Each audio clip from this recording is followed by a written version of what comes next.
Neurotherapy और जो chiropractic है, ये कौन कौन सी बीमारी वो ठीक कर सकता है? न्यूरोथेरेपी में सर्वाइकल से लेकर के कैंसर तक। हमारे पास कोई सर्वाइकल का पेशेंट आता है, कोई फ्रोजन शोल्डर वाला आता है, कोई माइग्रेन वाला आता है, कोई कहता है जी मेरे दांत में दर्द है, कोई कहता है जी मेरे कमर में बहुत दर्द है, कोई कहता है जी नाभि गिर गई, किसी के घुटनों में दर्द है। ये हम फटाफट ठीक कर देते हैं। तो आपने बताया कि बिना किसी मेडिसिन के आप इसको ठीक कर सकते हो, ऐसे कैसे पॉसिबल? कोई जानवर है, अब उनकी कोई मेडिसिन नहीं होती। कुत्ता बीमार होता है, सीधा जाकर के घास खाता है, मगर उस ही डॉग को कहीं चोट लग जाती है, उस टाइम पे उसका शरीर खुद ही उसकी दवाई बनाता तो हम इंस्टाग्राम के ऊपर बहुत सारी रील्स देखते हैं, कुछ कायरोप्रैक्टिशनर हैं, माइक लगा करके रखते हैं और कट कट की आवाज आती रहती है और बहुत सारी है। मैं आपको बता देता हूँ, बिल्कुल फेक है ये। कायरोप्रैक्टर मॉडल्स को हायर कर रहे हैं आजकल, और आप देखेंगे बहुत छोटे कपड़े में वो होती है, ऊपर से इस आवाज को डाला जाता है कट कट की।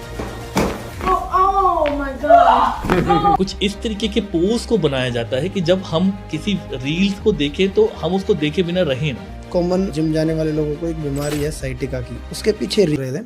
तो आपने बताया कि बिना किसी मेडिसिन के, बिना किसी जो दवाइयां हैं उनके आप इसको ठीक कर सकते हो, लेकिन कैसे, ऐसा कैसे पॉसिबल हो सकता है? किसी भी आजकल ऐसे कैसे पॉसिबल है? देखिए मैं आपको बताता हूँ, मैंने आपको शायद ये पहले भी बताया था कि शरीर के अंदर ही क्षमता है इस चीज़ की। आप समझ रही, जब भी कोई चोट लगती है, आप समझिए बात को, कोई जानवर है, इंसानों से ज़्यादा जानवर पे अटैक करता है। आप समझ रही, कोई चिड़िया है, इंसान सबसे ज़्यादा उस पर अटैक करता है। कभी गुलेल से कर देगा, कभी जाल में फंसाने की कोशिश करेगा, कभी पिंजरे में रख देगा, यही होता है।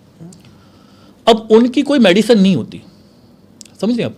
ऐसा नहीं है कि उनके लिए भगवान ने कुछ अलग से कुछ उपाय दे रखे हैं। भाई एक चीज़ तो देखो, नॉर्मली हर कोई जानता है कि ये बहुत कॉमन है, हर किसी को पता है। मैं बाकी चीज़ों से हटा करके बोल रहा हूँ। कुत्ता बीमार होता है, सीधा जाकर के घास खाता है, वॉमिट करता है। देखो पहले उसने क्या करा, उसने उस चीज़ को खाया किस लिए? उसको निकालने के लिए, कि जो उसके अंदर शरीर में जो भी उसको तकलीफ पहुंचा रहा है।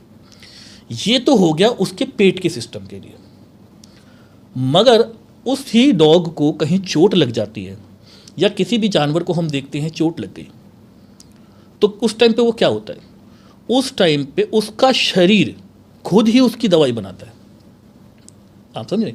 ऐसा नहीं होता हमारी तरह कि चोट लगी और उसके लिए कोई मेडिकल स्टोर बना और वो जाकर के बोलेगा जी मेरे को पेन किलर दे दो, मेरे को नींद नहीं आ रही रात को। नींद उसको भी आती है, देखो रात को नींद उसको भी आएगी, चाहे जितनी मर्जी चोट लगी हो, भूख भी लगेगी, सारी चीज़ें बिल्कुल सिस्टम से कुदरती होगी। हमने क्या करा है, हमने गड़बड़ यहाँ कर दी कि हम लोग ये भूल गए हैं कि हमारे शरीर के अंदर जो ताकत है, भाई आप पेन किलर खा रहे हैं रोज़, तो नॉर्मली क्या होता है कि जो हमारा खुद का शरीर जो पेन किलर बनाता है वो बंद हो जाता है। अब ऐसे में क्या होता है, क्योंकि हमें पेन किलर की एक आदत पड़ गई है।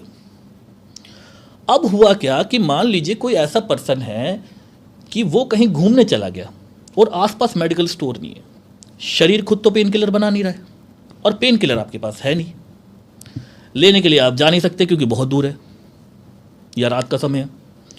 तो ऐसे में उस व्यक्ति को आप देखेंगे पेन नॉर्मल बंदे से ज़्यादा होगा, क्योंकि शरीर का जो पेन किलर है वो आपने बनने के लिए जो प्रोडक्शन था उसको बंद कर दिया, स्टॉप करवा दिया उसको। भाई पेन किलर आप खाए जा रहे हो, कहीं ना कहीं तो साइड इफेक्ट आएगा ना उसका।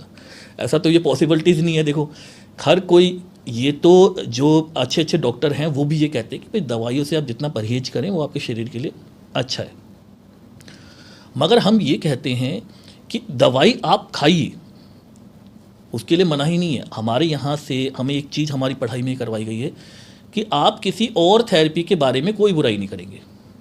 भाई देखिए सिंपल सी बात है, किसी को फ्रैक्चर हो जाए तो वो सीधा मेडिकल में जाएगा, फ्रैक्चर देखिए वहीं पे बंधेगा, फ्रैक्चर हमारे पास नहीं बन सकता।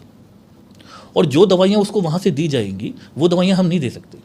हम तो ये कर सकते हैं कि भाई जब उनका फ्रैक्चर ठीक हो गया, अब उनका एक पैर छोटा हो गया मान लीजिए फ्रैक्चर उसकी वजह से, तो हम उसको बराबर कर सकते हैं। या मान लीजिए किसी को ऐसा लगता है कि भाई फ्रैक्चर होने के बाद में मेरी जो अलाइनमेंट है वो बिगड़ गई, मैं थोड़ा सा टेढ़ा होकर के चल रहा हूँ, या मेरे को लगता है कि भाई एक नॉर्मल जो चाल होती है वो नहीं कर पा रहा हूँ मैं थोड़ा सा ऊपर नीचे होकर के चलता हूँ, उसको हम ठीक कर सकते हैं। हम फ्रैक्चर को ठीक नहीं कर सकते। तो कहने का यही मतलब है कि दवाइयों से जितना आप बच सकते हैं उतना बचें।